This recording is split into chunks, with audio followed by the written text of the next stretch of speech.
ఈరోజు ఆంధ్రప్రదేశ్ యొక్క ఉనికి, దాని యొక్క క్షేత్రం అమెరికా గురించి తెలుసుకుందాం.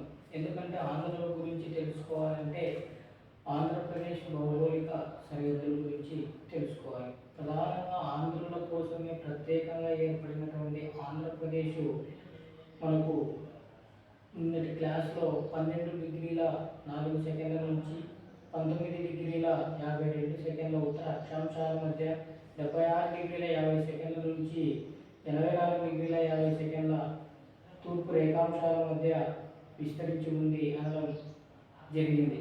మరి ఈ అక్షాంశాలు రేఖాంశాల పరంగా కాకుండా దిక్కుల పరంగా కూడా ఆంధ్రప్రదేశ్ని మనం తీసుకోవాలి.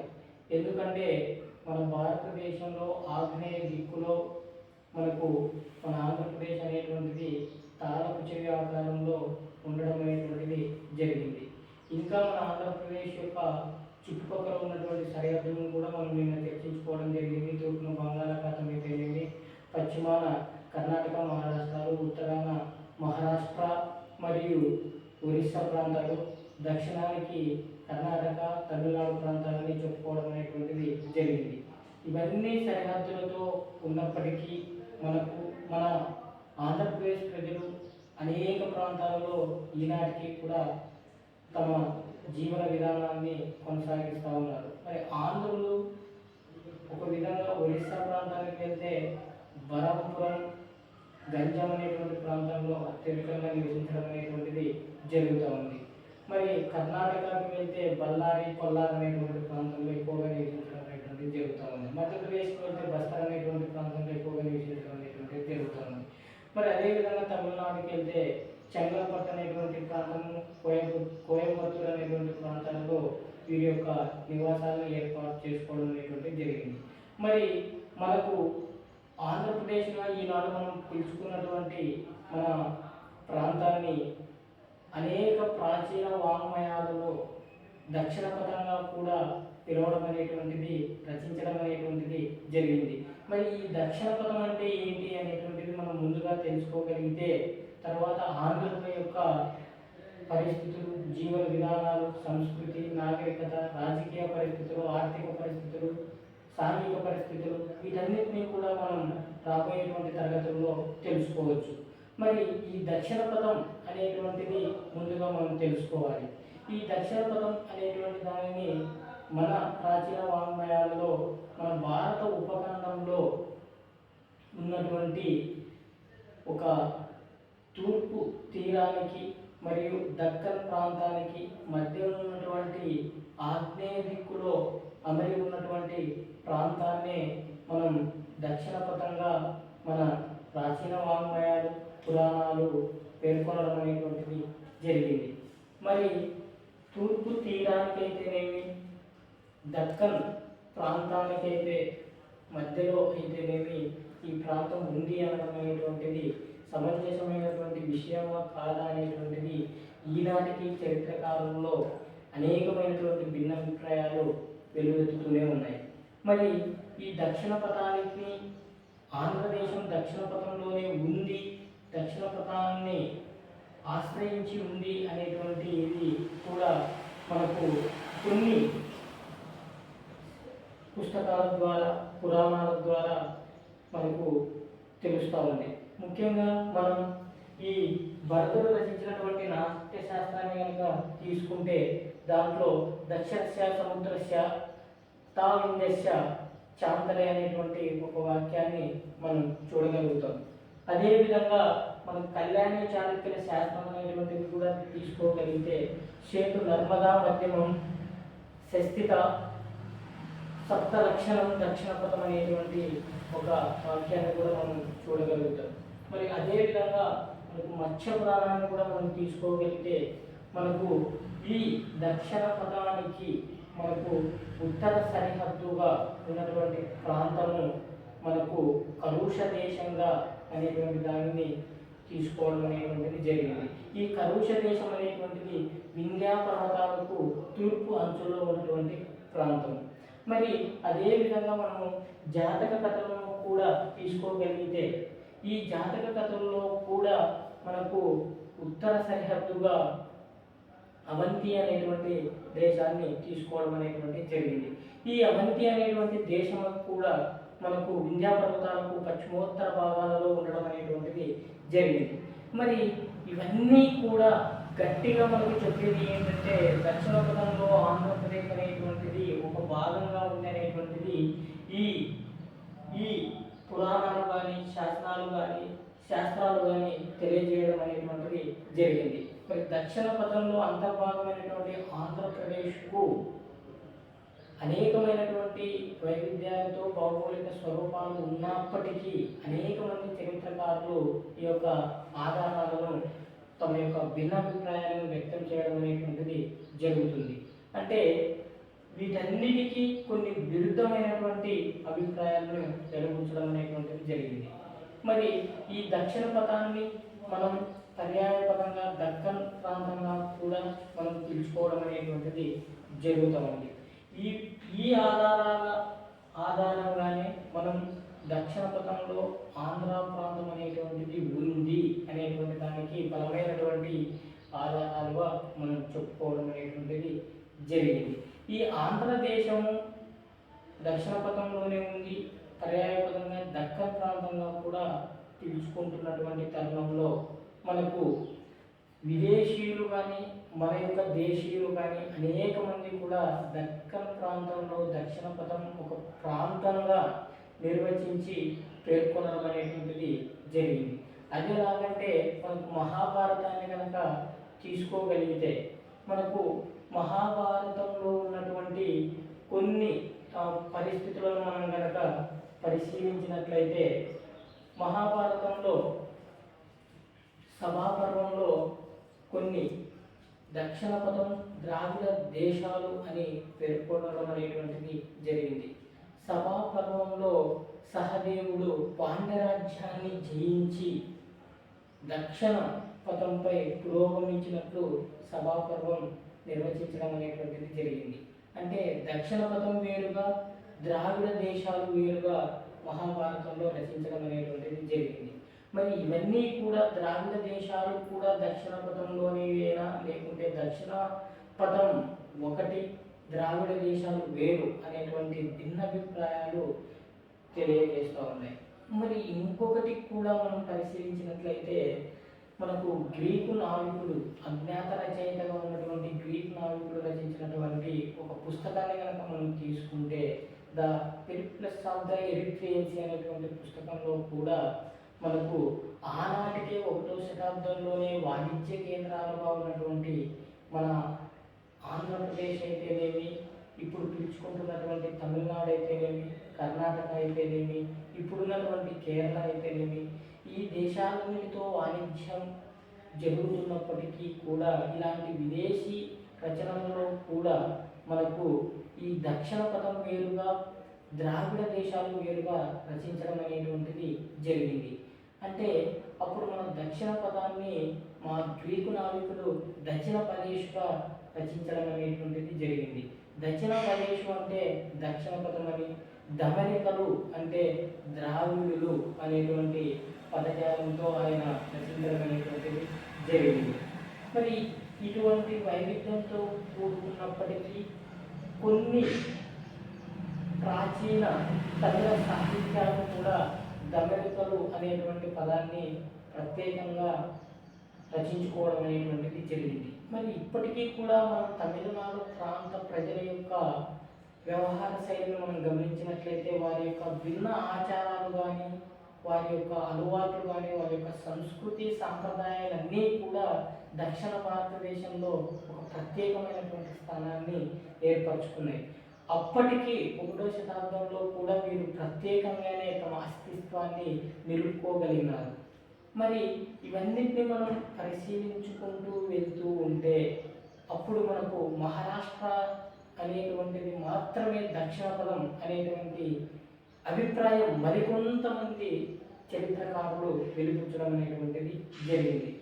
మహారాష్ట్రనే దక్షిణ పదం తప్ప మిగతా ప్రాంతాలకు దక్షిణ పదం అనేటువంటి పదం వర్తించదు అనేటువంటి అభిప్రాయాన్ని కూడా వెలిపించారు.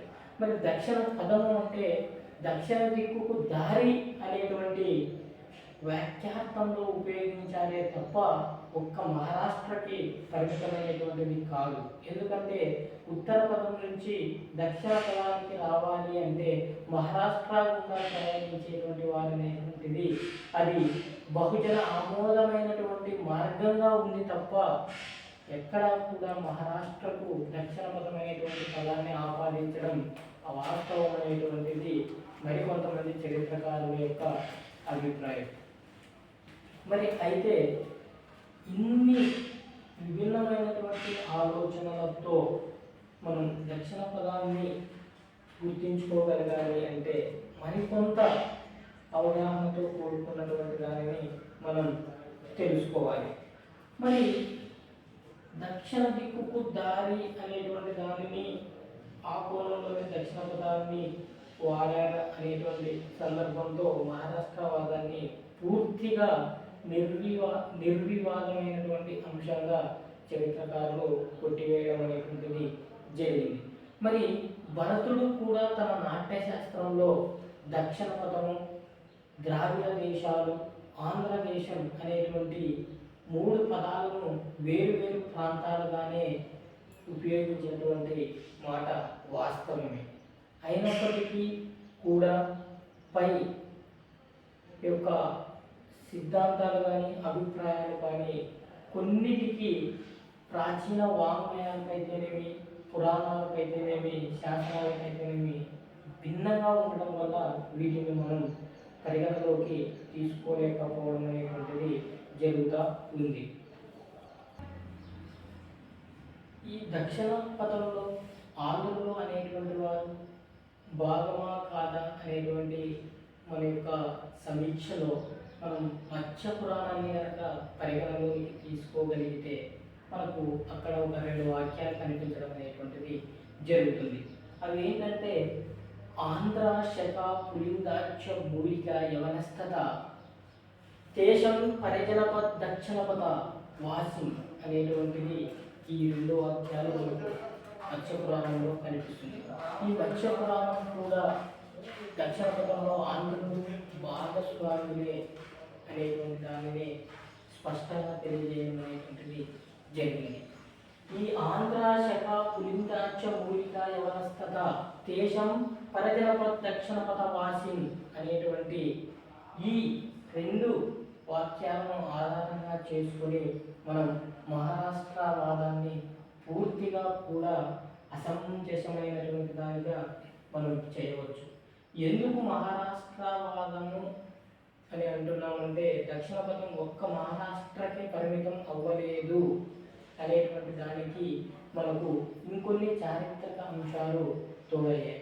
అంటే ఏంటి అంటే మనం ఒకసారి గమనించగలిగితే రుద్రదాముడు వేయించినటువంటి జునాగఢ్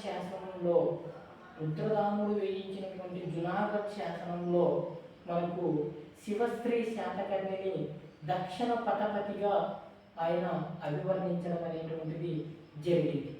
మరి ఆనాటికే దక్షిణ పథంలో తూర్పు తీర ప్రాంతాలన్నీ కూడా శాతవాహనుల యొక్క రాజ్య కేంద్రంగా పరిపాలన చేసే విధంగా ఉన్నాయనేటువంటిది ఆ శాసనంలో మనకు తెలుస్తూ ఉంది. మరి అదేవిధంగా శ్రీవస్త్రి శాతకర్ణి పరిపాలన చేసే నాటికే తూర్పు తీర ప్రాంతమే శాతవాహనులకు అధికారిక కేంద్రంగా నిలిచి ఉంది. మరి ఈ శాసనం కూడా మనకు బలంగా తెలియజేయడం ఏంటంటే దక్షిణ పదంలో ఆంధ్ర ప్రాంతం అనేటువంటిది, ఆంధ్రదేశం అనేటువంటిది భాగమే అనేటువంటిది స్పష్టంగా తెలియజేయడం అనేటువంటిది జరుగుతుంది. మరియు మనం ఇంకా తీసుకోగలిగితే సముద్రగుప్తుడు వేయించినటువంటి అలహాబాద్ ప్రాశస్తి అనేటువంటి ఒక ప్రాశస్తంలో కూడా తూర్పు తీర రాజ్యాలన్నీ కూడా దక్షిణ పథంలో భాగాలే అనేటువంటిది దాంట్లో సుస్పష్టంగా తెలియజేయడం అనేటువంటిది జరిగింది. వీటన్నిటినీ ఆధారంగా చేసుకునే దక్షిణ పథం మహారాష్ట్ర ప్రాంతం ఒక్కదానికే అన్వయించడం సమంజసం కాదని అనేక మంది చారిత్రకారులు కొట్టివేయడం అనేటువంటిది జరిగింది. మరి ఇంతటి పరిస్థితులలో మనకు ఈ దక్షిణ పదానికి దక్షిణ సరిహద్దుగా ఏది సమంజసంగా ఉంది అనేటువంటి దానిని కూడా మనం పరిశీలించగలగాలి. ఈ దక్షిణ పదానికి దక్షిణ సరిహద్దు అనేటువంటిది ప్రశ్నార్థకంగా ఉంది కాబట్టి దీన్ని మనం తెలుసుకోగలగాలి. మనకు ఇదే సముద్రగుప్తుడు వేయించినటువంటి అలహాబాద్ ప్రాశస్తిలో దక్షిణ పదానికి దక్షిణ సరిహద్దుగా కాంచీపురాన్ని పేర్కొనడం అనేటువంటిది జరిగింది. మరి మనం ఇతిహాసంగా అనేక మంది బాగా నమ్మేటువంటి గ్రంథం మనకు రామాయణంలో కూడా కిష్కింధను అంటే తుంగభద్ర నదిని దక్షిణ పదానికి దక్షిణ సరిహద్దుగా పేర్కొనడం అనేటువంటిది జరిగింది. మరి ఇటువంటి అనేకమైనటువంటి ఆధారాలను చేసుకొని మనం ముందుకు వెళ్ళడం అనేటువంటిది అన్వయించుకొని వెళ్ళగలిగితే శాస్త్రీయమైనటువంటి కోణంలో చరిత్రను మనం అధ్యయనం చేసిన వాళ్ళం అవుతాం. అంటే ఇప్పుడు కృష్ణా నదికి తుంగభద్ర నదికి మనకు మధ్య ఉన్నటువంటి ప్రాంతం దక్షిణ పదంగాను మరియు దీనికి దక్షిణంగా ఉన్నటువంటి ప్రాంతం ద్రావిడం మరియు దమరేకం అనేటువంటిది. ఇప్పుడు ఈ ద్రావిడం అనేటువంటిది ఈ ద్రావిడానికి ఉత్తర సరిహద్దుగా వేంగడం అనేటువంటి ప్రాంతం అనేటువంటిది ఉంది. వేంగడం అంటే ఉత్తర దిశను పాలించేటువంటి భగవంతుడు అనేటువంటి అర్థంలో కూడా తమిళ రచయితలు వినియోగించడం అనేటువంటి జరిగింది. మనకు వేంగడము అంటే మనకు వెంకటేశ్వర స్వామి అనేటువంటి అర్థంలో కూడా వినియోగించారు. తమిళనాడు ప్రాంతానికి ఉత్తర దిశగా మనకున్నటువంటి వేంగడమే తిరుమల వెంకట క్షేత్రంగా కూడా ఉత్తర దిశగా వాళ్ళు ఆ పద ప్రయోగాన్ని చేయడం అనేటువంటిది జరిగింది.